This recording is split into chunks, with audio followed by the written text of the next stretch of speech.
ಸರಿ ಅಮ್ಮ. ಮೂಕಂ ಕರೋತಿ ವಾಚಾಲಂ ಪಂಗುಂ ಲಂಘಯತೆ ಗಿರಿಂ ಯತ್ಕೃಪಾತಮಹಂ ವಂದೇ ಪರಮಾನಂದ ಸಾಗರಂ. ಓಂ ಸಹನಾವವತು ಸಹನೌ ಭುನಕ್ತು ಸಹ ವೀರ್ಯಂ ಕರವಾವಹೈ ತೇಜಸ್ವಿನಾವಧೀತಮಸ್ತು ಮಾ ವಿದ್ವಿಷಾವಹೈ. ಓಂ ಶಾಂತಿ ಶಾಂತಿ ಶಾಂತಿ. ಗುರುಗಳ ಪಾದಕ್ಕೂ ಮತ್ತೆ ಜಗದ್ಗುರು ಪರಮಾತ್ಮನ ಪಾದಕ್ಕೂ ನಮಸ್ಕಾರ ಮಾಡ್ಕೊಳ್ಳೋಣ. ನಾನು ಹೋದ್ವಾರ ಹೇಳಿದೆ ಅಲ್ವಾ, ಇವತ್ತು 43ನೇ ಶ್ಲೋಕ. ಕಾಮಾತ್ಮಾನ ಸ್ವರ್ಗ ಪರಾಹ ಜನ್ಮ ಕರ್ಮ ಫಲಪ್ರದಾಂ ಕ್ರಿಯಾ ವಿಶೇಷ ಬಹುಲಾಂ ಭೋಗೈಶ್ವರ್ಯ ಗತಿಂ ಪ್ರತಿ. ಅರ್ಜುನನಿಗೆ ಪರಮಾತ್ಮ ಹೇಳ್ತಾ ಇದ್ದಾನೆ, ಪ್ರತಿಯೊಬ್ಬ ಮನುಷ್ಯರು ಆಸೆಗಳನ್ನ ಮನಸ್ಸಲ್ಲೇ ಇಟ್ಕೊಂಡು ಅವರು ಈ ತರ ಪೂಜೆಗಳು, ವ್ರತಗಳು, ತಪಸ್ಸುಗಳು ಮಾಡೋದು ಅರ್ಜುನ ಅಂತ ಹೇಳ್ತಾ ಇದ್ದಾರೆ. ನೋಡಿ, ಯಾರುನು ಪರಮಾತ್ಮ ಬೇಕು ಅಂತ ಮಾಡಲ್ಲ. ಕೆಲವರು ಸ್ವರ್ಗ ಸಿಗ್ಲಿಯಪ್ಪ ನಮ್ಗೆ ಅಂತ ಈ ತರ ಕರ್ಮಗಳು ಅಂದ್ರೆ ಪೂಜೆಗಳು, ವ್ರತಗಳು ಎಲ್ಲ ಮಾಡೋದು. ಇನ್ನು ಕೆಲವರು ನಮ್ಮ ಮನಸ್ಸಲ್ಲಿ ಇಂತ ಆಸೆಗಳೈತಲ್ವಾ, ಇವೆಲ್ಲನೂ ನೆರವೇರ್ಲಿಯಪ್ಪ ಮನೆಯಲ್ಲಿ, ಅದು ಒಳ್ಳೇದಾಗ್ಲಿ ಇದು ಒಳ್ಳೇದಾಗ್ಲಿ ಅಂತ ಹೇಳ್ಕೊಂಡು ಅವರು ಕರ್ಮಗಳು ಇಂಥ ಕೆಲ್ಸಗಳನ್ನ ಮಾಡ್ತಾರೆ. ಮತ್ತೆ ಇನ್ನು ಕೆಲವರು ಒಳ್ಳೆ ಜನ್ಮ ಸಿಗ್ಲಿಯಪ್ಪ, ಈ ಜನ್ಮದಲ್ಲಿ ಸಾಕಾಗ್ಬಿಟ್ಟೈತ್ ನನಗೆ, ಬರೋ ಜನ್ಮದಲ್ಲನ್ನ ಇಂಥ ಗಂಡ ಬೇಡ, ಇಂಥ ಅತ್ತೆ ಬೇಡ, ಇಂಥ ಸೊಸೆ ಬೇಡ, ಇಂಥ ಹೆಂಡತಿ ಬೇಡ, ಒಳ್ಳೆ ಜನ್ಮ ಸಿಗ್ಲಿ ಅಂತ ಪೂಜೆ ಮಾಡ್ತಾರಂತೆ. ಇನ್ನು ಕೆಲವರು, ಅಯ್ಯೋ ನೋಡಪ್ಪ, ನಾವು ಎಷ್ಟು ಬಡವರಾಗಿದ್ದೀವಲ್ವಾ, ನಮ್ಮ ಹತ್ರ ದುಡ್ಡೇ ಇಲ್ವಲ್ಲ ಜಾಸ್ತಿ, ನೋಡು ಆ ಶ್ರೀಮಂತರೆಲ್ಲ ಎಷ್ಟೊಂದು ಆನಂದವಾಗಿ ಭೋಗಗಳನ್ನ ಅನುಭವಿಸ್ತಾರಲ್ವಾ, ಪರಮಾತ್ಮ ನನಗೂ ಅಂತ ಭೋಗಗಳು ಸಿಗ್ಲಿಯಪ್ಪ, ಅವ್ರ ತರ ಎಂಜಾಯ್ ಮಾಡೋದು ನನಗೂ ಸಿಗಲಿ ಅಂತ ಹೇಳಿ ಅವರು ಪೂಜೆಗಳು, ವ್ರತಗಳು ಏನೇನೋ ಮಾಡ್ತಾರಂತೆ. ಮನುಷ್ಯರೆಲ್ಲರೂ ಇಷ್ಟೇನೆ, ಎಲ್ಲಾ ತಮ್ಮ ಆಸೆಗಳಿಗೆ, ಭೋಗಗಳಿಗೆ, ಒಳ್ಳೆ ಜನ್ಮ ಸಿಗೋದಕ್ಕೆ, ಸ್ವರ್ಗದ ಆಸೆಗಾಗಿನೇ ಮಾಡೋದು ಅರ್ಜುನ ಅಂತ ಅವ್ರಿಗೂ ಇನ್ನು ಹೇಳ್ತಾರಲ್ವಾ, ಅದು ಮಾಡಿದ್ರೆ ಒಳ್ಳೇದು, ಇದು ಮಾಡಿದ್ರೆ ಒಳ್ಳೇದು, ನಾವ್ ಅಲ್ಲಿ ಕೇಳ್ಕೊಂಡ್ ಬಂದ್ವಿ ಇದನ್ ಮಾಡಿ ಅಂತ ಹೇಳಿದ್ದಾರೆ, ಅದಕ್ಕೇನೋ ಮಾಡ್ತಾ ಇದ್ದೀವಿ. ವಿಷ್ಣು ಸಹಸ್ರನಾಮ ಓದ್ಬೇಕು, ಏಕಾದಶಿ ಉಪವಾಸ ಮಾಡ್ಬೇಕು, ಹೋಮಗಳು ಮಾಡ್ಬೇಕು, ಹವನಗಳು ಮಾಡೋದು, ಇವೆಲ್ಲ ಮಾಡೋದು ಧರ್ಮ ಅಂತ ಹೇಳ್ಬಿಡ್ತಾರಂತೆ ಕೆಲವರಂತೂ. ಅವ್ರಿಗೆ ಅದೇ ಸುಖ, ಮನುಷ್ಯತ್ವದಿಂದ ಇರೋಣ, ಎಲ್ಲರಿಗೂ ಒಳ್ಳೆಯವರಾಗೋಣ, ಇದು ಇಲ್ಲ ಅವ್ರಿಗೆ ಇಲ್ಲೇ ಸುಖ ಅಂತೆ. ನೋಡಿ ಎಲ್ಲ ಪೂಜೆಗಳಿಗಿಂತನೂ ಇನ್ನೊಬ್ಬರ ಕಣ್ಣೀರು ಒರೆಸ್ತೀವಿ ನೋಡಿ, ಅದು ಮಹಾಪೂಜೆ ನೋಡಿ. ಅದಕ್ಕೆ ನಮ್ಗೆ ಏನು ಕೇಳ್ಕೊಳ್ಳೋದೇ ಬೇಕಾಗಿಲ್ಲ, ಎಲ್ಲಾ ಬರ್ತಿದ್ದೆ. ಇನ್ನ ಈ ಪೂಜೆಗಳಿಗ, ಈ ವಿಷ್ಣು ಸಹಸ್ರನಾಮಕ್ಕೆ ಎಲ್ಲದನ್ನು ಸೇರ್ಸ್ಕೋಬೇಕು, ದೇವಸ್ಥಾನಗಳಿಗೆ ಹೋಗ್ಬೇಕು, ಹುಡ್ಕೊಂಡ್ ಹೋಗ್ಬೇಕು, ಏನೇನೋ ಇರ್ತಿದ್ದೆ. ಹೋಗಿ ಎಲ್ಲಿ ಏನೇನೋ ಸಂಸಾರದ ಮಾತಾಡ್ತೀವಿ, ಇನ್ನೊಬ್ಬರ ಶಾಡಿ ಕೇಳಿಸ್ಕೊತೀವಿ, ಮತ್ತೆ ಪುರಾಣ ಇವೆಲ್ಲ ಓದ್ತೀವಿ. ಅದೇ ಈ ದುಃಖ ತೆಗಿಯೋದಿದೆಯಲ್ವಾ, ಕಷ್ಟದಲ್ಲಿದ್ದವ್ರಿಗೆ ಹೋಗಿ 2 ಸಮಾಧಾನ ಮಾತು ಹೇಳೋದು, ಏನೂ ಆಗಲ್ಲ ಧೈರ್ಯವಾಗಿರಿ ಅಂತ ಹೇಳೋದು, ಇವೆಲ್ಲ ಮಾಡಿದಾಗ ಅವ್ರಿಗೆ ಎಷ್ಟು ಆನಂದ ಆಗುತ್ತಲ್ವಾ. ಆಮೇಲೆ ಅವರು ಮನಸ್ಸಲ್ಲಿ ಎಷ್ಟು ಆಶೀರ್ವಾದ ಮಾಡ್ತಾರೆ ನಮ್ಗೆ. ಇಂಥ ಸ್ಥಿತಿಯಲ್ಲಿ ಬಂದು ನಮ್ಗೆ ದುಃಖ ಹೇಳ್ತಾ ಇದ್ದಾರಲ್ವಾ ಅಂತ. ನೋಡಿ ಎಂತ ಪೂಜೆ ಇದು. ಆದ್ರೆ ಮನುಷ್ಯರಿಗೆ ಇಂಥ ಪೂಜೆ ಇಷ್ಟ ಆಗೋದೇ ಇಲ್ಲ. ಹೊರಗಡೆ ಸುಖಾನೇ ಬೇಕು, ಇಂಥದ್ದೇ ಬೇಕು, ಕಷ್ಟ ಪಡ್ಬೇಕು, ಅದು ಸಮಾಧಾನ. ನೋಡಿ, ಬೆಳಗ್ಗೆನೆ ಎದ್ದು ತಣ್ಣೀರು ಸ್ನಾನ ಮಾಡ್ಬೇಕು ಅಂತೆ, ಒಬ್ಬರ ಹತ್ರ ಮಾತಾಡ್ಬಾರ್ದು, ಎಕ್ಕಡ ಗಿಡಕ್ಕೆ ಹೋಗ್ಬೇಕು, ಒಬ್ಬರನ್ನ ನೋಡ್ಲೇಬಾರ್ದಂತೆ ಬೆಳಗ್ಗೆ ಎದ್ದು, ಹಂಗೆ ಪೂಜೆ ಮಾಡಿದ್ರೆ ತುಂಬಾ ಒಳ್ಳೇದಂತೆ. ಎಷ್ಟು ನಿಯಮಗಳಿಲ್ಲ ಅಲ್ವಾ ಅಮ್ಮ? ಈ ಧರ್ಮದ ಸಂಕೋಲೆ ಇಲ್ಲಿ ನಾವು ನಮ್ಮನ್ನ ಸುತ್ತು ಬಿಡ್ತಾರೆ ನೋಡಿ, ಬೆದರಿಸಿ ಮಾಡಿಸ್ತಾರಂತೆ. ಗುರುಜಿಯವರು ಎಷ್ಟು ಚೆನ್ನಾಗಿ ಹೇಳ್ತಾರೆ ನೋಡಿ. ನೀವ್ ಇದು ಮಾಡ್ಲಿಲ್ಲ ಅಂದ್ರೆ ನಿಮ್ಗೆ ಒಳ್ಳೇದಾಗೋದೇ ಇಲ್ಲ ನೋಡಿ, ನಿಮ್ಮ ಮನೆಯಲ್ಲಿ ಏನೋ ಕೆಟ್ಟದಿದೆ, ಅದಕ್ಕೆ ನೀವ್ ಅನ್ಕೊಂಡಿದ್ದು ಒಂದು ಕೆಲ್ಸ ಆಗ್ತಾ ಇಲ್ಲ. ಅಷ್ಟು ಹೆಂಗೆ ಗೊತ್ತಾದ್ರು ನಿಮ್ ಮನ್ಸಲ್ಲಿ ಏನೋ ದುಃಖ ಇದೆ, ಕೊರಗಿದೆ ಅಂದಿದ ತಕ್ಷಣ ನಾವು ಬಿದ್ದೋಗ್ಬಿಡ್ತೀವಿ. ಅಯ್ಯೋ, ನನ್ ಮನ್ಸಲ್ಲಿ ದುಃಖ ಇರೋದು, ಕೊರಗಿರೋದು ಇವ್ರಿಗೆ ಹೆಂಗೆ ಗೊತ್ತಾಯ್ತು ಅಂತ. ಕಾಮನ್ ಮನುಷ್ಯರಿಗೆ ಎಲ್ಲರೂ ಅಷ್ಟೇ, ದುಃಖ ಇಲ್ದೆ ಕೊರಗಿಲ್ದೆ ಯಾರಾದ್ರೂ ಇರ್ತಾರ? ಹಂಗ ಹೇಳಿದ ತಕ್ಷಣ ನಾವು ಅಯ್ಯೋ ನನ್ ಮನ್ಸಿಗೆ ಗೊತ್ತಾಯ್ತಲ್ವಾ ಇವ್ರಿಗೆ ಅಂತ, ಏನ್ ಮಾಡ್ಬೇಕು ಈ ದುಃಖ ಈ ಕೊರಗೋಗ್ಬೇಕಂದ್ರೆ ಅಂತ ಕೇಳ್ತೀವಿ. ಅಷ್ಟೇ ಕಾಯ್ತಾ ಇರ್ತಾರೆ ನೋಡಿ ಅವರು. ಒಂದೊಂದ್ಸಲ ಕೇಳಲಿಲ್ಲ ಅಂದ್ರೇನು ಅವರೇ ಹೇಳ್ಬಿಡ್ತಾರೆ, ನಿಮ್ಮ ಮನಸ್ಸಲ್ಲಿ ನೆಮ್ಮದಿ ಬೇಕು ಅಂದ್ರೆ ಇದು ಮಾಡಿ, ಪೂಜೆ ಅದು ಮಾಡಿ, ಬೆಳಿಗ್ಗೆ ಎದ್ದೊಳಿ ಈ ದೇವಸ್ಥಾನಕ್ಕೆ ಹೋಗಿ ಅಲ್ಲಿ ಮಾಡಿ ಇದು ಮಾಡಿ. ನಾವು ಯಾರ್ದೋ ಒಂದು ಕೋರಿಕೆ ನೆರವೇರ್ತಿದೆ ಅಂತ ಕೇಳಿರ್ತೀವಲ್ವಾ, ಓ ಅವ್ರಿಗೆ ನೆರವೇರೈತೆ ನನ್ಗೆ ಯಾಕೆ ನೆರವೇರಲ್ಲ ಅಂತ ಹೇಳಿ ಸಾಲ ಮಾಡಿ ಎಲ್ಲಾ ಬಿಟ್ಟು ಬಿಟ್ಟು ಕಷ್ಟಪಟ್ಟು ಮಾಡ್ತೀವಿ. ಅದಕ್ಕೆ ಪರಮಾತ್ಮ ಹೇಳ್ತಾನೆ, ಇಂಥ ಐಹಿಕ ಸುಖಗಳು, ಮಗಳಿಗೆ ಮದುವೆ ಆಗ್ಲಿ, ಹೊಸ ಮನೆ ಆಗ್ಲಿ, ಮಕ್ಕಳಿಗೆ ಒಳ್ಳೆ ಉದ್ಯೋಗ ಸಿಗ್ಲಿ, ಮಕ್ಕಳಾಗ್ಲಿ, ಮದುವೆ ಆಗ್ಲಿ, ಇವು ಎಷ್ಟು ಕೋರಿಕೆಗಳೈತಲ್ವಾ. ಇಂಥ ಈ ಸುಖಗಳನ್ನೆಲ್ಲ ಯಾರು ಅಪೇಕ್ಷಿಸ್ತಾರೆ ನೋಡಿ, ಅವ್ರನ್ನೆಲ್ಲ ಪರಮಾತ್ಮ ಹೂವಿಗೆ ಹೋಲಿಸಿದ್ದಾನೆ ನೋಡಿ. ಅವ್ರಿಗೆ ಅಲ್ಲೇ ಅಂತೆ, ಅವ್ರಿಗೆ ಜೀವನ ಇದಾಗ್ಲಿ ಅಪ್ಪ, ಈ ಕೆಲ್ಸ ಆಗ್ಲಿ ಆ ಕೆಲ್ಸ ಆಗ್ಲಿ ಸಾಕು, ನಮ್ಗೆ ಇಷ್ಟೇ ಸಾಕಪ್ಪ ಅಂತ ಹೇಳೋರ್ಗೆ ಹೂವಿಗೆ ಹೋಲ್ತವ್ರಂತೆ.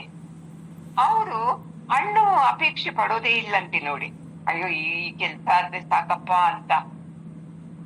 ಆಮೇಲೆ ಯಾರು ಸ್ವರ್ಗ ಸುಖ ಅಪೇಕ್ಷೆ ಪಡ್ತಾರೆ ನೋಡಿ, ನನಗೆ ಸತ್ತ ಮೇಲೆ ಸ್ವರ್ಗದಲ್ಲಿ ಒಳ್ಳೆ ಅನುಭವ ಆಗ್ಬೇಕು, ಒಳ್ಳೆ ಸುಖಗಳು ಸಿಗ್ಬೇಕಪ್ಪ, ಈ ಭೂಲೋಕದಲ್ಲಿ ಸುಖ ಅನುಭವಿಸಕ್ಕಾಗಲ್ಲ, ನನ್ನ ಕುಟುಂಬದಲ್ಲಂತೂ ಅನುಭವಿಸಕ್ಕಾಗಲ್ಲ, ಅಲ್ಲಿ ಸ್ವರ್ಗದಲ್ಲಿ ನಾನು ಸುಖ ಅನುಭವಿಸ್ಬೇಕಪ್ಪ ಅಂತ ಅಪೇಕ್ಷೆ ಪಟ್ಟು ಯಾರಿಗೂ ಕರ್ಮಗಳು ಮಾಡ್ತಾರೆ ನೋಡಿ, ಅವ್ರನ್ನ ಪರಮಾತ್ಮ ಹೆಂಗೊಲ್ತಿದ್ದಾನಂದ್ರೆ, ಇನ್ನ ಮಿಡಿಗಾಯಿ ಅಂದ್ರೆ ಇನ್ನು ಹಣ್ಣು ಆಗಿರಲ್ಲ, ಕಾಯಿ ಆಗಿರಲ್ಲ, ಇನ್ನು ಚಿಕ್ಕದ ಕಾಯಿ ಇನ್ನು ಅದಕ್ಕೆ ಹೋಲ್ತಿದ್ದಾನಂತೆ.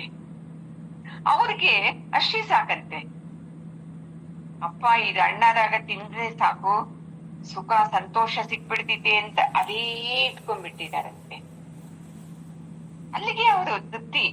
ಯಾರು ನಿಜವಾದಂತ ಇಲ್ಲಪ್ಪ ಒಳ್ಳೆ ರುಚಿಯಾಗಿರೋ ಹಣ್ಣು ತಿನ್ನೋಣ ಅಂತ ಯಾರೂ ಮರದ ಹತ್ರ ಹೋಗಲ್ಲ. ಎಲ್ಲರೂ ಅಲ್ಲಲ್ಲೇ ನಿಂತ್ಕೊಂಡು, ಈ ಹೂವು ಚಂದ ಅಂತ ಹೂವಲ್ಲೇ ನಿಂತ್ಕೊಳ್ಳೋದು, ಓ ಈ ಮಿಡಿಗಾಯಿ ಚಂದ ಅಂತ ಮಿಡಿಗಾಯಲ್ಲೇ ನಿಂತ್ಕೊಳ್ಳೋದು, ಹಿಂಗೆ ಅದಕ್ಕೆ ಪರಮಾತ್ಮ ಹೇಳ್ತಾನೆ, ಈ ಸಂಸಾರ ಅನ್ನೋದೇ ದೊಡ್ಡ ವೃಕ್ಷ ಅಂತೆ.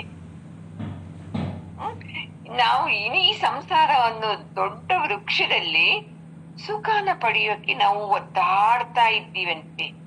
ಜೀವ ಅಂದ್ರೆ ಮನುಷ್ಯರು, ಅವನಿಗೆ ಏನಂತಂದ್ರೆ ಸಂಸಾರದಲ್ಲಿ ಮಾತ್ರ ಸುಖ, ಇದಕ್ಕಿಂತ ಇನ್ನ ದೊಡ್ಡ ಸುಖ ಇಲ್ಲ ಅಂತ ಫಿಕ್ಸ್ ಆಗ್ಬಿಟ್ಟಿದ್ದಾನಂತೆ ಅಲ್ವಾ ಅಮ್ಮ? ನೋಡಿ, ಪರಮಾತ್ಮನ ತತ್ವ ಚಿಂತನೆ ಕಡೆ ಹೋಗೋಣ, ಒಂದು ಸತ್ಸಂಗ ಕೇಳೋಣ, ಎಷ್ಟು ಜ್ಞಾನ ಬರ್ತಿದೆ ಅಂತ ಕೇಳ್ತೀವ. ಯಾಕಪ್ಪ ಸತ್ಸಂಗ, ಅವ್ರು ಹೇಳಿದ್ದಾರೆ ಪುರೋಹಿತರು ಈ ಪೂಜೆ ಮಾಡಿಸಿದ್ರೆ ಇದಾಗುತ್ತಂತೆ ಅಂತ, ಅಲ್ಲಿ ಹೋಗ್ತೀವ ನಾವು, ಅಲ್ಲೇ ಹೋಗ್ತೀವಿ. ನೋಡ್ಕೊಡಿ, ಪ್ರಶ್ನೆ ಮಾಡ್ಕೊಡಿ, ಒಂದು 10 ದಿವಸ ನೀವು ಎಕ್ಕದ ಮರ ಸುತ್ತಬೇಕು, ಇಲ್ಲ ದೇವಸ್ಥಾನ ಹತ್ರ ಇರೋ ಅಶ್ವತ್ಥ ಮರ ಸುತ್ತಬೇಕು ಅಂದ್ರೆ 10 ದಿವಸನು ತಲೆ ಸ್ನಾನ ಮಾಡಿ ಹೋಗಿ ಸುತ್ತ ಬರ್ತೀರಾ ಇಲ್ವಾ?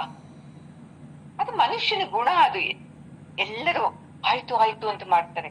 ಅದೇ 3 ದಿವಸ ಇಲ್ಲ, ನಾನು ನೆಕ್ಸ್ಟ್ ಮಂತ್ ಊರ್ಗ್ ಹೋಗ್ತೀನಿ, ಅದಕ್ಕೆ ನಾನು ನೆಕ್ಸ್ಟ್ ಮಂತ್ ಕ್ಲಾಸ್ ಮಾಡಕ್ ಆಗಲ್ಲ, ಕಂಟಿನ್ಯೂ 3 ದಿವಸ ಮಾಡ್ತೀನಿ ಅಂದ್ರೆ ಕೇಳ್ತಾರ ಯಾರಾದ್ರೂ? ಏ, ಎಷ್ಟು ಕೆಲ್ಸ ಐತೆ, ನಮ್ಮನೇಲಿ ಬೈತಾರಪ್ಪ, ಏನ್ ದಿವ್ಸಾನು ಸತ್ಸಂಗದಲ್ಲಿ ಕುತ್ಕೊಳ್ಳೋದಾ ಅಂತ ಬಂದ್ಬಿಡ್ತಿದ್ದೆ ಮನ್ಸಲ್ಲಿ. ಯಾಕಂದ್ರೆ ಸತ್ಸಂಗದಿಂದ ಏನು ಫಲ ಇಲ್ಲ. ಅದು 8 ದಿವಸ ಆ ದೇವಸ್ಥಾನಕ್ಕೆ ಸುತ್ತಿದ್ರೆ, ಏನೋ ನಿಯಮಗಳನ್ನ ಮಾಡಿದ್ರೆ ಅದು ಸುಖ ಅಂತ ಇಟ್ಕೊಂಡ್ಬಿಟ್ಟು ಯಾರೂನು ಇದುವರೆಗೂನು ಹಣ್ಣನ್ ತಿನ್ಬೇಕು, ಈ ಮರದಲ್ಲಿರೋ ಹಣ್ಣು ತಿನ್ಬೇಕು ಅಂತ ಯಾರೂ ಹೋಗೇ ಇಲ್ವಂತೆ ನೋಡಿ. ಯಾರೋ ಒಬ್ಬ ಧೀರ ಮಾತ್ರ ನಿಜವಾದಂತ ಆನಂದ ಸಿಕ್ಕೋದು, ಇದೆಲ್ಲ ಪರಮಾತ್ಮನಿಂದ ಸಿಕ್ಕೋದು, ಅವನ್ನ ತಿಳ್ಕೋಬೇಕು ಅಂತ ಇರ್ತಾನಲ್ವಾ, ಅವನು ಮಾತ್ರ ಹಣ್ಣು ತಿನ್ನಕ್ ಹೋಗೋದಂತೆ ನೋಡಿ. ಇಲ್ಲಿ ಗುರೂಜಿಯವ್ರು ಹೇಳಿದ್ರಲ್ವಾ, ಮನೆ ಈ ಸುಖಗಳೆಲ್ಲ ಆಗ್ಲಿ ಅಪ್ಪ, ಅದು ನೆರವೇರ್ಲಿ, ಇದು ನೆರವೇರ್ಲಿ, ನಮ್ಮ ಮನೆಗೆ ಒಳ್ಳೇದಾಗ್ಲಿ ಅನ್ನೋರು ಹೂಗಳೇ ಮುಖ್ಯ ಅಂತ ಅಲ್ಲಿ ನಿಂತ್ಕೋತಾರಂತೆ. ಮಿಡಿಗಾಯ ಐತೆ, ಇನ್ನು ಕಾಯಾಗುತ್ತೆ, ಇನ್ನು ಹಣ್ಣಾಗುತ್ತೆ ಅಂತ ಅಲ್ಲಿ ಹೋಗೋದೇ ಇಲ್ಲಂತೆ. ಅವ್ರಿಗದು ಗೊತ್ತೂ ಇಲ್ಲಂತೆ. ಹೂವೇನೆ ಅದು ಮಿಡಿಗಾಯ ಆಗುತ್ತೆ, ಆ ಮಿಡಿಗಾಯೇ ದೊಡ್ಡ ಹಣ್ಣಾಗುತ್ತೆ ಅನ್ನೋದೇ ಗೊತ್ತೇ ಇಲ್ಲಂತೆ. ಅವ್ರಿಗೆ ಎರಡೇ ಸುಖ ಗೊತ್ತಿರೋದು. ಒಬ್ಬರಿಗೆ ಈ ಸಂಸಾರದಲ್ಲಿ ಸುಖ, ಎರಡನೇ ಸುಖ ಇನ್ನೊಬ್ಬರಿಗೆ ಈ ಸಂಸಾರದಲ್ಲಿ ಏನ್ ನರಕ ಐತೆ, ಇದು ಬೇಡಪ್ಪ, ಇದು ಎಷ್ಟು ಮಾಡಿದ್ರೇನು ಇಷ್ಟ, ಸ್ವರ್ಗ ಸುಖ ಸಿಕ್ಲಿ ಅಂತ ಮಾಡ್ತಾರಲ್ವಾ, ಅದೇ ಸುಖ. ಯಾಕಂದ್ರೆ ಈ ವೇದಗಳೆಲ್ಲ ಇದು ಹೇಳ್ತಿತ್ತಲ್ವಾ, ಇದನ್ನೆಲ್ಲ ಹಿಂಗ್ ಮಾಡಿ ಅದ್ ಮಾಡಿ ಅಂತ ಹೇಳಿ ಅವರೇ ಹೇಳ್ತಾರಂತೆ. ವೇದದಲ್ಲೇ ಹೇಳಿದ್ದಾರೆ ಗೊತ್ತಾ, ಈ ತರ ಇಷ್ಟು ದಾನ ಮಾಡಿದ್ರೆ ನಿಮ್ಗೆ ಇಂಥದ್ ಸಿಕ್ಕುತ್ತೆ, ಇಂಥ ದಾನ ಮಾಡಿದ್ರೆ ನಿಮ್ಗೆ ಇಂಥದ್ ಸಿಕ್ಕುತ್ತೆ ಅಂತ ವೇದಗಳಲ್ಲಿ ಹೇಳಿದಾರಲ್ವಾ ಅಂತ ಮಾಮೂಲಿ ಪರಮಾತ್ಮನ ಚಿಂತನೆ ಮಾಡಿ ಅನ್ನೋರ್ ಬಾಯಿನ ಮುಚ್ಚಿಸ್ಬಿಡ್ತಾರಂತೆ ಇವ್ರೇನೆ. ಅಷ್ಟೇ ಆತ ಆಧ್ಯಾತ್ಮದಲ್ಲೇ ಇರ್ತಾರಂತೆ ಇವರು. ಇದು ಮಾಡಿ ಅದು ಮಾಡಿ, ನನ್ನ ಪಾದ ನಮಸ್ಕಾರ ಮಾಡ್ಕೋಬೇಕಂದ್ರೆ ಇಷ್ಟು ದುಡ್ಡು ಕೊಡ್ಬೇಕು, ನನ್ನ ಪಾದ ನಿಮ್ಮನೇಲಿ ಬಂದು ಇಕ್ಬೇಕಂದ್ರೆ ಇಷ್ಟು ದುಡ್ಡು ಕೊಡ್ಬೇಕು, ಇಲ್ವಾ ಅಮ್ಮ? ಎಷ್ಟು ಅನುಭವಗಳಾಗಿದೆ ಅಲ್ವಾ? ಹೋಗಿ ಇಂಥದೆಲ್ಲ ಮಾಡಿಸ್ಕೊಂಡಿದ್ದೀವಿ, ನಮ್ಗೆ ಸುಖ ಸಿಕ್ಕಿದ್ಯಾ? ಅದಕ್ಕೆ ಇಲ್ಲಿ ಪರಮಾತ್ಮ ಹೇಳ್ತಾ ಇದ್ದಾನೆ, ಇನ್ನೊಬ್ಬರೇ ಹೇಳೋ ಮಾತನ್ನ ಕೇಳಿಸ್ಕೊಂಡು ಅವ್ರ ಮೇಲೆ ನಾವು ಹೊರಗಿದ್ರೆ ನಮ್ಗೆ ಸುಖ ಸಿಕ್ಕುತ್ತೆ ಅನ್ಕೊಳ್ಳೋರೆಲ್ಲ ಅಜ್ಞಾನಿಗಳು ಅಂತ ಹೇಳ್ತಾ ಇದ್ದಾರೆ ನೋಡಿ. ಹೌದು, ನಮ್ಗೆ ಸುಖ ಇಲ್ಲ, ಕರೆಕ್ಟ್ ಆ ಪುರೋಹಿತರು ಹೇಳ್ದಂಗೆ ಕರೆಕ್ಟ್, ಅಲ್ಲೇ ಮಾಡೋಣ ಅಂತ ಹೇಳೋದು, ಅವ್ರಿಗೆ ನಾವು ಶರಣಾಗತಿ ಆಗೋದು. ಆಯ್ತು ಸ್ವಾಮಿ, ಏನ್ ಮಾಡ್ಬೇಕು ಸ್ವಾಮಿ? ಈ ಪೂಜೆ ಮಾಡ್ಬೇಕಾ, ಇಷ್ಟು ತೆಂಗಿನಕಾಯಿ ಹೊಡ್ಬೇಕಾ? ನೋಡಿ, ಅದಕ್ಕೆ ಗುರೂಜಿಯವರು ಹೇಳ್ತಾರೆ, ನಿಮ್ಗೆ ನಿಮ್ಮನೆ ಕೆಲ್ಸ, ನೀವು ಮಾಡೋ ಉದ್ಯೋಗ ಕೆಲಸ ಮಾಡೋರು ಹೊರಗಡೆ ಹೋಗಿ ಅವ್ರಿಗೆ ಏನನ್ನ ಸ್ಯಾಟಿಸ್ಫ್ಯಾಕ್ಷನ್ ಆಗಿದೆ ಅಂದ್ರೆ ನಿಮ್ಗೆ ಏನು ಡಿಸ್ಟರ್ಬ್ ಆಗಲ್ಲಂತೆ. ಈಗ ಮನೆಯಲ್ಲಿ ಸಮಾಧಾನ ಇಲ್ಲ, ಹೊರಗಡೆ ಕೆಲಸ ಮಾಡ್ತಾ ಇದ್ದೀನಿ, ಆಫೀಸಲ್ಲೂ ಸಮಾಧಾನ ಇಲ್ಲ ಅಂತ ಇತ್ತು ಅಂದ್ರೇನೆ ನಿಮ್ಗೆ ಡಿಸ್ಟರ್ಬ್ ಆಗೋದು ಅಂತ ಹೇಳ್ತಾರೆ. ಡಿಸ್ಟರ್ಬ್ ಯಾಕಾಗುತ್ತೆ? ಏನೋ ನಿರೀಕ್ಷೆ ಇಟ್ಕೊಂಡಿದೀವಲ್ವಾ ನಾವು ಮನಸ್ಸಲ್ಲಿ, ಇದಾಗ್ಬೇಕು ಇದಾಗ್ಬೇಕು ಇದಾಗ್ಬೇಕು ಇದಾಗ್ಬೇಕು, ಇದಾಗ್ತಾ ಇಲ್ಲ ಅನ್ಕೊಂಡಿದ್ದಾಗ್ತಾ ಇಲ್ಲ ಅಂತ. ಅದಕ್ಕೆ ಡಿಸ್ಟರ್ಬ್ ಆಗುತ್ತೆ. ಡಿಸ್ಟರ್ಬ್ ಆದಾಗ ಏನಾಗುತ್ತೆ, ಇಂಥ ಮನುಷ್ಯನ ಹುಡ್ಕೊಂಡು ಹೋಗೋದು. ಅದ್ ಮಾಡೋಣ, ಅಲ್ಲೋಗೋಣ, ಇಲ್ಲೋಗೋಣ, ಈ ದೇವಸ್ಥಾನದಲ್ಲಿ ಪೂಜೆ ಮಾಡೋಣ, ಅಲ್ಲಿ ನಿದ್ದೆ ಮಾಡೋಣ ಅಂತ. ಯಾಕೆ ಅಂತಂದ್ರೆ ಇವರೆಲ್ಲರೂ ಸರಿಯಾಗಿ ಈ ಶಾಸ್ತ್ರನ ತಿಳ್ಕೊಂಡಿಲ್ಲ ಅಂತ ಹೇಳ್ತಾ ಇದ್ದಾನೆ ಪರಮಾತ್ಮ.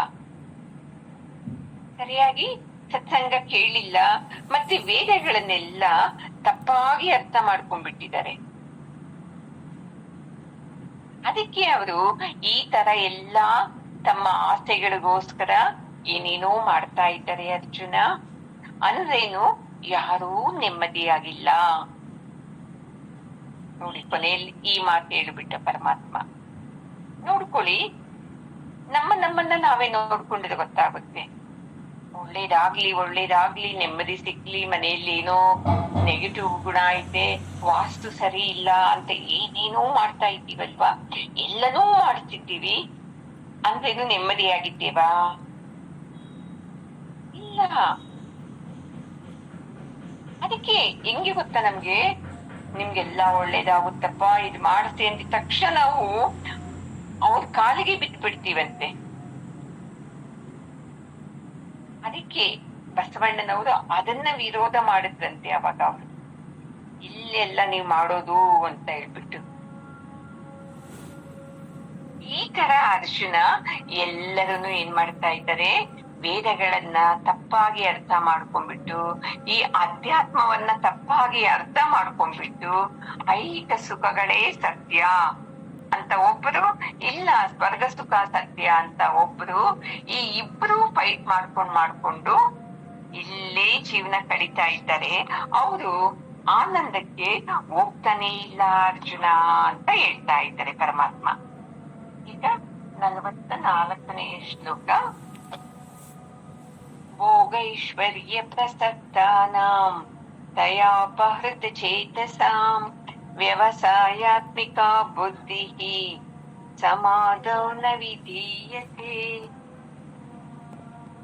ನೋಡು ಅರ್ಜುನ, ನಾನು ಒಂದೇ ಮಾತು ಹೇಳ್ತೀನಪ್ಪ, ಯಾರಿಗೆ ಅವರಂಗೆ ಇರ್ಬೇಕು, ಇವ್ರಂಗೆ ನಾವು ಸಿನಿಮಾಗ್ ಹೋಗ್ಬೇಕು, ಅವ್ರ ತರ ಅಲ್ಲಿ ಹೋಗ್ಬೇಕು, ಅವ್ರ ತರ ನಾವು ಪುಣ್ಯಕ್ಷೇತ್ರಗಳು ಹೋಗ್ಬೇಕು, ಇವ್ರ ತರ ನಾವು ಅಲ್ಲಿ ಇಂಥ ಐಶ್ವರ್ಯ ಇರ್ಬೇಕು ಅಂತ ಇರ್ತಿತ್ತು, ಮತ್ತೆ ನಮ್ಗೆ ಈ ಮನೆ ಸಾಲದು, ಇನ್ನೂ ದೊಡ್ಡ ಮನೆ ಬೇಕು, ಇನ್ನೂ ಐಶ್ವರ್ಯ ಜಾಸ್ತಿ ಇರ್ಬೇಕು, ಸಂಪತ್ತೆಲ್ಲಾ ಬೇಕು ಅಂತ ಯಾರು ಇರ್ತಾರೆ ನೋಡು,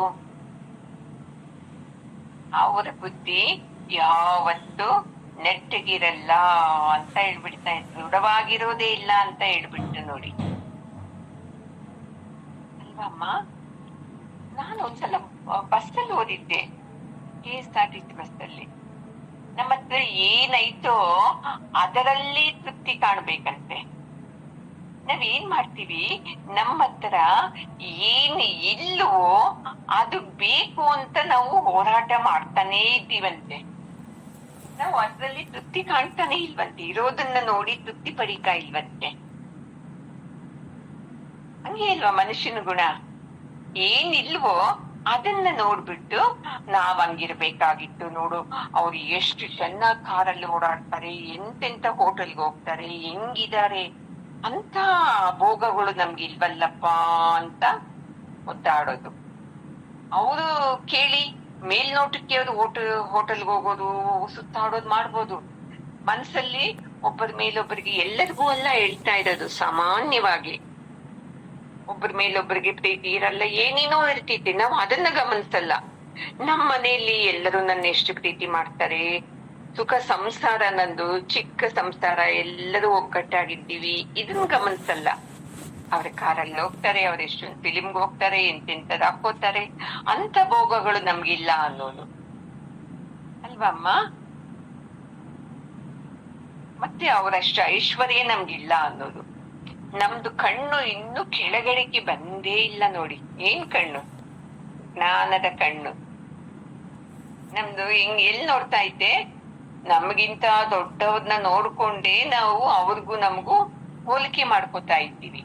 ಅವ್ರ ಗಂಡ ಹಿಂಗೆ, ನನ್ ಗಂಡ ಹಿಂಗೆ, ನೋಡ ಅಯ್ಯಪ್ಪ ಎಷ್ಟ್ ಚೆನ್ನಾಗ್ ನೋಡ್ತಾನೆ, ನಮ್ ಮನೇಲಿ ನೋಡು. ಅದಕ್ಕಿಂತಲೂ ನಮಗಿಂತ ಕೆಳಗಡೆ ಇದ್ದಾರಲ್ವಾ ದೀನ ಸ್ಥಿತಿಯಲ್ಲಿ, ಅವ್ರನ್ನ ನೋಡ್ಕೊಂಡಾಗ ನಮ್ಗೆ ಮನೆಯವ್ರ ಮೇಲೆ ಕೋಪ ಬರೋದೇ ಇಲ್ಲ. ಅಪ್ಪ ಎಷ್ಟು ನೆಮ್ಮದಿಯಾಗಿಟ್ಟಿದಾರಲ್ಲ ಪರಮಾತ್ಮ ಅಂತ ಬಂದ್ಬಿಡ್ತಿದ್ದೆ. ಅದಕ್ಕೆ ಯಾವಾಗ್ಲೂ ಚೆನ್ನಾಗಿ ತಿಳ್ಕೊಳ್ಳಿ, ಯಾಕೆ ನಿಮ್ಗೆ ಡಿಸ್ಟರ್ಬ್ ಆಗ್ತಾ ಐತಿ ಅಂತೆ, ನೀವು ಈ ಎರಡು ಸುಖಗಳಲ್ಲೇ ಒತ್ತಾಡ್ತಾ ಇದ್ದೀರಾ ಅಂತೆ. ಐಹಿಕ ಸುಖ, ನಮ್ಮ ಮನೆಯಲ್ಲಿ ಇದಾಗ್ಬೇಕು, ಅದಾಗ್ಬೇಕು, ಇದಿದ್ರೆ ಚಂದ, ಅದಿದ್ರೆ ಚಂದ ಅಂತ ಈ ಐಹಿಕ ಸುಖದಲ್ಲನ್ನ ನೀವು ಸಿಕ್ಕಾಕೊಂಡಿರ್ತೀರ. ಇಲ್ಲ ಕೆಲವ್ರಿಗೆ ಎಲ್ಲ ಇರ್ತಿದೆ ಮನೆಯಲ್ಲಿ, ಅವ್ರಿಗೆ ಬೇರೆ, ಓಯೋ ಈ ಜನ್ಮದಲ್ಲಿ ಏನಪ್ಪಾ ಸಾಕು, ಇದು ಸುಖನ, ಇದು ಸ್ವರ್ಗದಲ್ಲಿ ಸುಖ ಅನುಭವಿಸ್ಬೇಕು ನೋಡಪ್ಪ ಅಂತ ಈ ಎರಡು ಸುಖಗಳಲ್ಲೇ ಇರ್ತಾರಂತೆ ನೋಡಿ. ಅವ್ರಿಗೆ ಯಾವತ್ತೂ ಅವರ ಬುದ್ಧಿ ನಿಶ್ಚಯ ಆಗಿರೋದೇ ಇಲ್ಲ. ಯಾಕಂದ್ರೆ ಈ ಎರಡು ಸುಖಗಳನ್ನು ಶಾಶ್ವತ ಸಮಾಧಾನ ಕೊಡಲ್ವಲ್ಲ. ಈಗ ನೀವು ನೋಡಿ, ಒಬ್ಬ ನನ್ಗೆ ಅವಾಗ ಕ್ಲಾಸ್ ಮಾಡೋವಾಗ ನೋಡಿ ನಮ್ಮ ಯಜಮಾನ್ರು ಸತ್ಸಂಗ ಕೇಳಿ ಪೂಜೆ ಮಾಡ್ದೆ 3 ವಾರ ನಕ್ಲಿಸ್ ತಂದು ಕೊಟ್ಬಿಟ್ರು ಅಂತ ಸತ್ಸಂಗದಲ್ಲಿ ಎಲ್ಲರಿಗೂ ನೋಡಿಸಿದ್ರು. ಆಮೇಲೆ ಎಲ್ಲರೂ ವೆರಿ ಗುಡ್ ಅಪ್ಪ ಅಂತ ಹೇಳಿದ್ರು.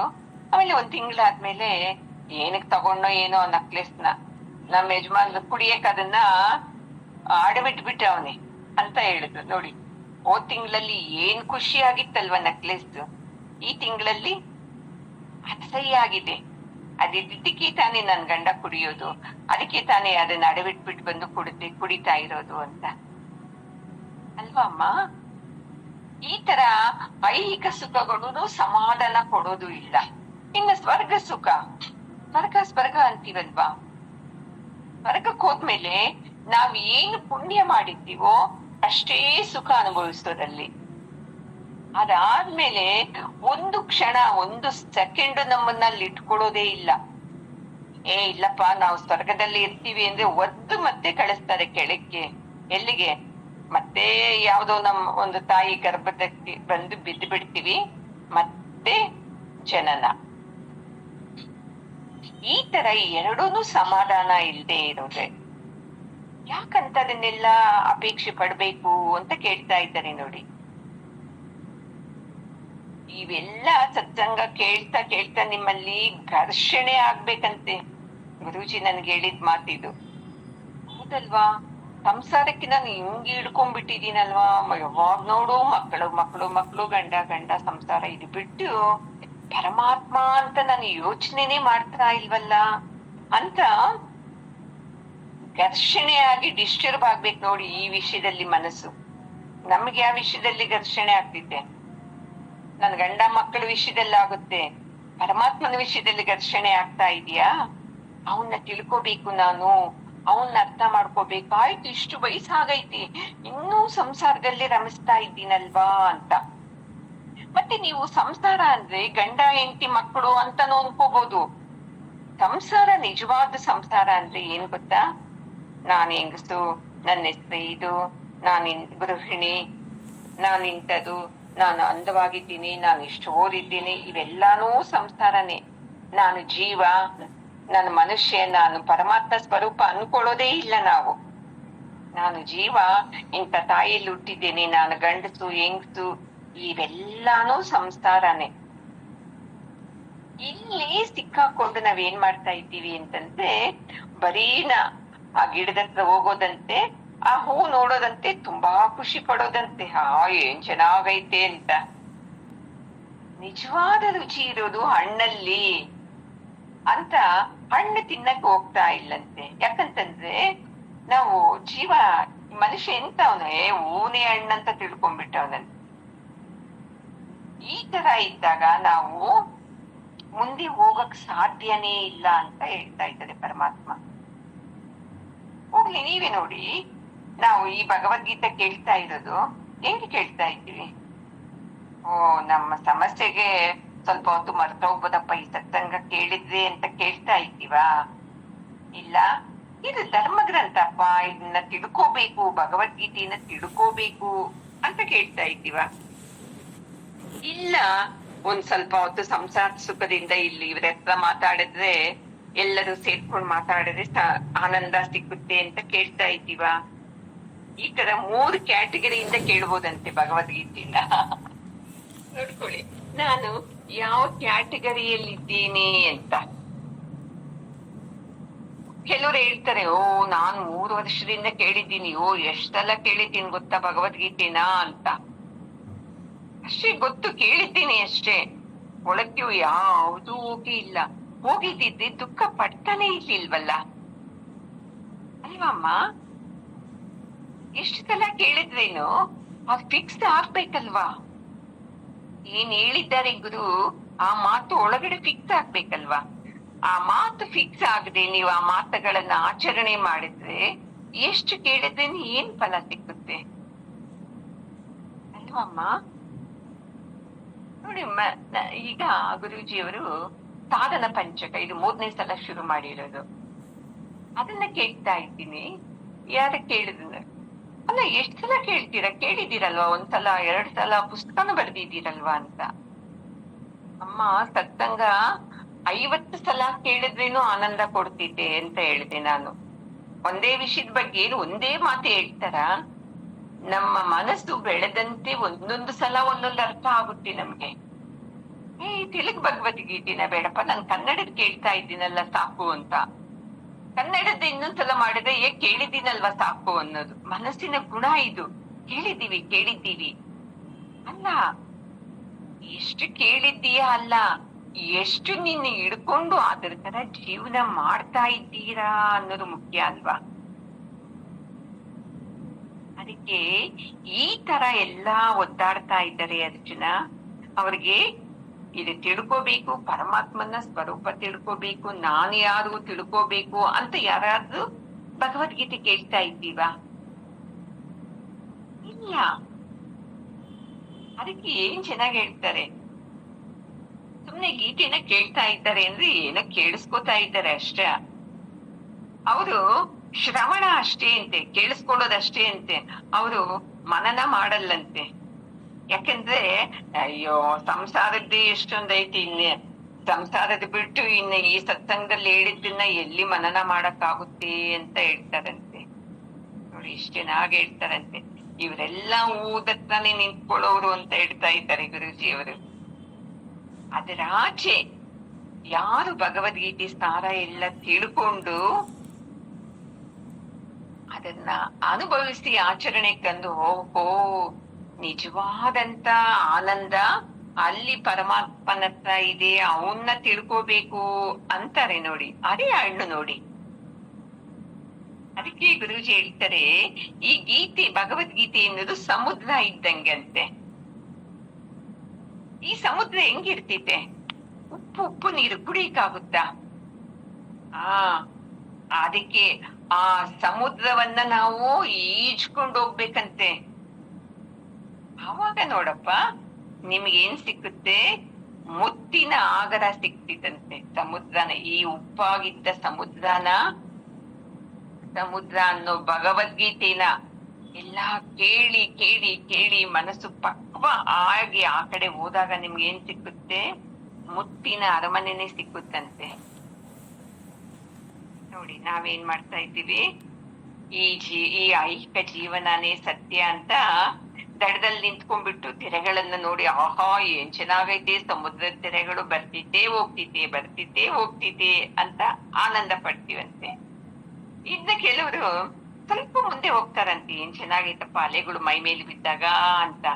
ಆಮೇಲೆ ಬೇಡಪ್ಪ ಇದು ದೊಡ್ಡ ಸಮುದ್ರ, ಮುಂದಕ್ಕೆ ಹೋಗೋದ್ ಬೇಡ, ಇಷ್ಟೇ ಸಾಕು, ಈ ನೀರ್ ಬಂದು ಕಾಲ್ಗೆ ಮುಖಕ್ಕೆ ಹೊಡಿತಿದ್ದೆಲ್ಲ ಇದ್ರಲ್ಲೇ ಆನಂದ ಅನುಭವಿಸೋಣ ಅಂತ ಅಲ್ಲಿ ನಿಂತ್ಕೊಂಡ್ಬಿಡ್ತಾರಂತೆ. ಆ ಧೀರನಾದವನ್ ಮಾತ್ರ ಏನ್ ಮಾಡ್ತಾನ ಗೊತ್ತಾ? ಮುಂದೆ ಸಮುದ್ರನ ಕ್ರಾಸ್ ಮಾಡಿ ಹೋಗ್ತಾನಂತೆ ನೋಡಿ.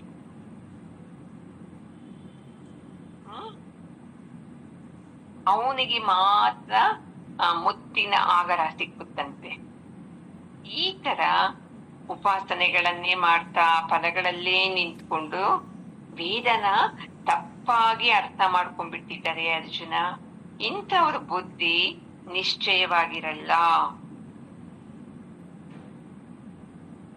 ನೀವೇ ನೋಡ್ಕೊಳ್ಳಿ, ಯಾವ ಸಮಸ್ಯೆಯಿಂದ ನಾನು ಈ ಗೀತೆಗೆ ಬಂದಿದ್ದೀನಿ, ಭಗವದ್ಗೀತೆಗೆ, ಸತ್ಸಂಗಕ್ಕೆ ಅಂತ ನಿಂತ್ಕೊಳ್ಳಿ, ನಿಮ್ಗೆ ಉತ್ತರ ಸಿಕ್ಕುತ್ತೆ. ಮತ್ತೆ ನೋಡಿ ಆ ಸಮಸ್ಯೆ ಅದಕ್ಕೆ ಉತ್ತರ ಸಿಕ್ಬೋದು. ಮತ್ತೆ ಇನ್ನೊಂದು ಸಮಸ್ಯೆ. ಯಾವಾಗ್ಲೂ ನೋಡಿ ಸಮಸ್ಯೆಗಳು ಸ್ಟಾಪ್ ಆಗೋದೇ ಇಲ್ಲ. ಹೆಂಗೆ ಸಮುದ್ರದಲ್ಲಿ ಅಲೆಗಳು ನಿಂತೋಗುತ್ತಾ? ಒಂದಾದರ ಮೇಲೆ ಒಂದು ಬರ್ತಾನೆ ಇರ್ತೈತಿ, ಹೋಗ್ತಾನೆ ಇರ್ತೈತಿ ಅಲ್ವಮ್ಮ? ಈ ಜೀವನಾನು ಅಷ್ಟೇ, ಸಮುದ್ರದ ತೆರೆ ಇದ್ದಂತೆ ಸಮಸ್ಯೆಗಳು ಬರ್ತಾ ಇರ್ತೈತಿ, ಹೋಗ್ತಾ ಇರ್ತೈತಿ. ಹೋಗ್ತೈತಿ ಅಂದ್ರೆ ಅಮ್ಮ ಅನ್ಕೋತೀವ, ಮತ್ತೆ ಅದರ ಹಿಂದೆನೆ ಇನ್ನೊಂದಿರ್ತೈತಿ. ಚಿಕ್ಕಲೆ ಹಿಂದೆ ದೊಡ್ಡಲೆ ಬರೋ ತರ ಏನೋ ಚಿಕ್ಕ ಸಮಸ್ಯೆ ಬಂತಪ್ಪ ಈ ಸದ್ಯ ಹೋಗುತ್ತೆ ಅನ್ಕೊಳ್ಳೋದ್ರಲ್ಲಿ ಅದಕ್ಕಿಂತ ದೊಡ್ಡ ಸಮಸ್ಯೆ ಬಂದ್ಬಿಡ್ತೈತಿ. ಅದಕ್ಕೆ ಈ ಬುದ್ಧಿ ದೃಢವಾಗಿದ್ರೆ, ವ್ಯವಸಾಯಾತ್ಮಿಕ ಬುದ್ಧಿ, ಅಂದ್ರೆ ಚೆನ್ನಾಗಿ ದೃಢವಾಗಿದ್ದಿ ನಿಶ್ಚಯವಾಗಿತ್ತು ಅಂದ್ರೆ ಅವ್ರಿಗೆ ಏನು ಅನ್ಸೋದೇ ಇಲ್ವಂತೆ. ಈ ಭಗವದ್ಗೀತೆ ಜ್ಞಾನ ಯಾರಲ್ಲಿ ಹೋಗಿ ಕೆಲ್ಸ ಮಾಡ್ತಾ ಇದೆಯೋ ಅವರ ಬುದ್ಧಿ ನಿಶ್ಚಯವಾಗಿರ್ತಿದಂತೆ. ಅವ್ರಿಗೆ ಅಲೆಗಳು ಬರ್ಲಿ ಅಲೆಗಳು ಬರ್ದೇ ಇರ್ಲಿ, ಎಂತ ದೊಡ್ಡ ಅಲೆ ಬಂದ್ರೇನು ಭಯ ಪಡೋದೇ ಇಲ್ಲ ಅವರು, ಅಲ್ವಮ್ಮ? ನೋಡಿ ಈ ಜ್ಞಾನ ಎಷ್ಟು ಬದಲಾವಣೆ ಮಾಡ್ತಿದೆ ಅಂತ. ಯಾರ ಮನಸ್ಸು ನಿಶ್ಚಯವಾಗಿರಲ್ವೋ ಅವರು ಯಾವಾಗ್ಲೂ ದುಃಖ ದುಃಖ ಡಿಸ್ಟರ್ಬ್ ಆಗ್ತಾನೇ ಇರ್ತಿದ್ದೆ. ಅನ್ಕೋತಾರೆ ಅವರೇ, ಎಷ್ಟು ಸತ್ಸಂಗ ಕೇಳಿದ್ನಿ, ಅರ್ಥ ಆದಂಗ ಆಗುತ್ತೆ ಅಂತ, ಮತ್ತೆ ಹೋಗ್ಬಿಡ್ತಿದ್ದೆ. ಯಾಕಂದ್ರೆ ಸಮಸ್ಯೆ ನಂದು ಅಲ್ವಾ. ಬೇರೆಯವರ ಸಮಸ್ಯೆ ಬಂದಾಗ ನಾವು ಚೆನ್ನಾಗಿ ಅವ್ರಿಗೆ ಬುದ್ಧಿ ಹೇಳ್ತೀವಿ, ಆದ್ರೆ ನಮ್ಗೆ ಸಮಸ್ಯೆ ಬಂದಾಗ ನಮ್ಗೆ ಬುದ್ಧಿ ಹೇಳ್ಕೊಡಕ್ಕಾಗುತ್ತಾ? ಅಲ್ವಾ? ಈ ತರ ನಾವೇನ್ ಮಾಡ್ಬೇಕು, ಬುದ್ಧಿನ ನಿಶ್ಚಯ ಮಾಡ್ಕೋಬೇಕು ಈ ಜ್ಞಾನದಿಂದ. ಆಗ ನೋಡ್ಕೊಳ್ಳಿ, ಏನ್ ಸಮಸ್ಯೆಗಳು ಬಂದ್ರೇನು ನಾವು ಭಯ ಪಡೋದೇ ಇಲ್ಲ, ಹಣ್ಣನ್ನ ತಿನ್ನೋದೇ ನಂದು ಉದ್ದೇಶ ಅಂತ ಬಂದ್ಬಿಡ್ತಿದ್ದೆ.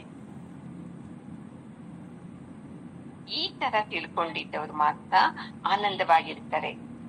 ಯಾವಾಗ್ಲೂ ಈ ಐಹಿಕದ್ದು ಸುಖದ ತರ ಕಾಣುತ್ತೆ, ಅದೇ ನಿಜವಾದ ಸುಖ ಅಲ್ಲ ಅರ್ಜುನ. ಅದಕ್ಕೆ ನೀನು ಅರ್ಜುನ ಶಾಶ್ವತವಾದ ಫಲ ತಿಳಿಬೇಕು ಅಂದ್ರೆ ಏನ್ ಮಾಡ್ಬೇಕು ಗೊತ್ತಾ ಅಂತ ಕೇಳ್ತಾನೆ. ಅವಾಗ ಅರ್ಜುನ್ಗೆ ಖುಷಿ ಆಗ್ಬಿಡ್ತಿದ್ದೆ.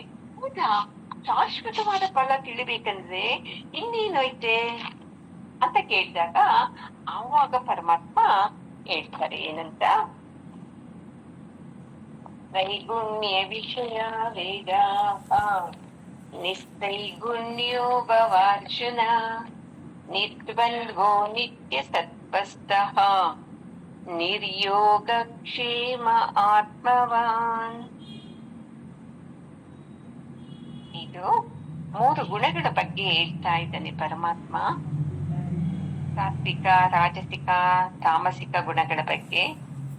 ಈ 3 ಗುಣಗಳಿಂದ ನೀನು ದೂರ ಇದ್ದಾಗ್ಲೇ ನಿನಗೆ ಆನಂದ ಅರ್ಜುನ ಅಂತ.